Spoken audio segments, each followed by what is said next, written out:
Good afternoon. I'm going to be going over the Unit 6 lab on levers today. The format of this lab is a little different than ones we've done in the past, as I made this a computer-graded assignment as opposed to a teacher-graded lab report. So we're going to go ahead and open up the lab by going to the Unit 6 module and finding Unit 6.04 and clicking on the Learn folder, and then beginning with our lesson introduction. You always want to start at the very beginning to ensure you get all of the appropriate information needed for the lab report. So when the screen loads, it's going to give you an introduction to the levers lab, and it's going to tell you that levers don't change work, but they do change the amount of force needed to get work done. And we can see our mastery map here. How do levers make work easier? Using the gray arrows at the bottom of the screen, you'll navigate through this menu and download the student guide and lab instructions, which I have already done, and it will open up in a Word document. So we will come back and reference this material here in just a moment. Using the blue arrow at the bottom, it'll navigate you to the next portion, which is the laboratory section of this module, and it tells us about a little bit about work and a little bit about levers, and we do have a demonstration image here of a lever as well. So it tells us in this lab you will find out how levers are able to change the force it takes to do a job. In the third part of this menu, it is the investigation portion. This is where you will find the actual lab simulation. It gives you the option to download the lab report. You are welcome to do so, but you do not need to, as you are not turning in the lab report. So let's take a look at the simulation here. I'm going to walk you through how to use the simulation, and then we'll get a little bit more in depth when we open up the quiz. So it asks you to view the tutorial in the quiz. I highly recommend viewing the tutorial. You'll choose your gloves, and we're going to take a look at the lab bench. So when the simulation opens, there are various pieces of equipment on the lab bench. The first is the lever here in the center. You have your spring scale off to the side. You have 5 weights ranging from 100 grams to 500 grams. And then, of course, your periodic table and things like that are also on the lab bench. So this is the lab simulation. You can move the fulcrum using the left and right arrows and just clicking those. You attach the spring scale by clicking it and dropping it on the lever. I specifically ask for you to use the 300 gram mass and to place it on the 60 centimeter mark on the left-hand side.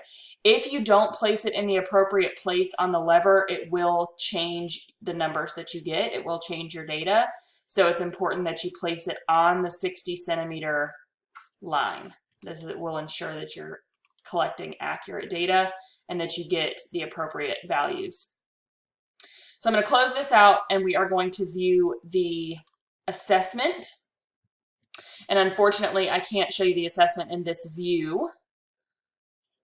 So let me change the view. When you open the assessment, it will look a little different on your screen because mine is the teacher view, but here's the preview of the assessment. And this does directly correspond to your lab. So when you open this up, it's going to give you the lesson introduction. You'll see the same image from your lab simulation. So it talks a little bit about that. And then I also gave you some information about levers. So there's a video here that you can go ahead and click play, and it will play right here in the quiz. It won't actually take you to a separate screen. You can just watch it there. Also, there are multiple classes of levers, and you will use this image to answer the following questions, just identifying what types of levers you see first, second, or third class. On the next page is where you're going to begin the questions that would normally appear on your lab report. So I give you the lab procedure. So you're going to open up the virtual lab and click on the view tutorial and complete the tutorial to learn how to conduct the lab. And then you're going to click the home button and reset the lab if necessary. It asks you to choose the best purpose of the lab. So using that mastery map, you can determine which of these is the best purpose. And then question 5 asks you for the best hypothesis of the lab. So I wrote a series of hypotheses. You choose the one that best fits this particular lab. On page 3, it's going to ask you to use the lab simulation. So if you open it on page 2, it will open up in a new browser window. It's just going to take you to the investigation tab in your lesson there. So again, mine looks slightly different because I'm in the teacher view. So you're going to want to have these open, and my suggestion would be to open them side by side, to use your two windows here to open them side by side so that you can play around with the simulation as well as complete your lab report quiz. Okay, so once we are in to page 3, it's going to tell you to position the lever so that the fulcrum is at the 0 mark.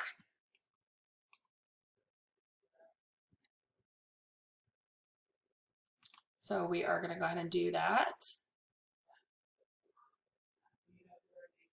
Okay, so 0 mark is right there at the middle. That's where it begins. Place the 300-gram mass on the 60 centimeter mark on the left side of the lever. Attach your spring scale to the right-hand side of the lever. And pull down until the lever is horizontal. Okay, so you want to get it as close to horizontal as possible. Record your value in the data table, and then you are going to repeat steps 1 through 3, changing the fulcrum to the appropriate position indicated by the data table in the effort, and then complete the effort force column. So taking a look at what we have here on the screen for A, with the fulcrum in the center, we are going to type in the value 2.94 as our answer choice for A. So these questions 6 through 10, correspond to the data table. So for B, it's going to ask for the left arm to be 70, the right arm to be 50, which means it needs to be on the right-hand side at the 10. So we are going to let go of our spring scale. We're going to move to the 10 on the right-hand side, leaving the same weight, pulling it horizontal and recording our data. And you are recording the number from the spring scale. In this case, is 4.12. Okay. I'm not going to complete the remainder of the data table, but just know that your numbers should correspond to the same values here. Okay.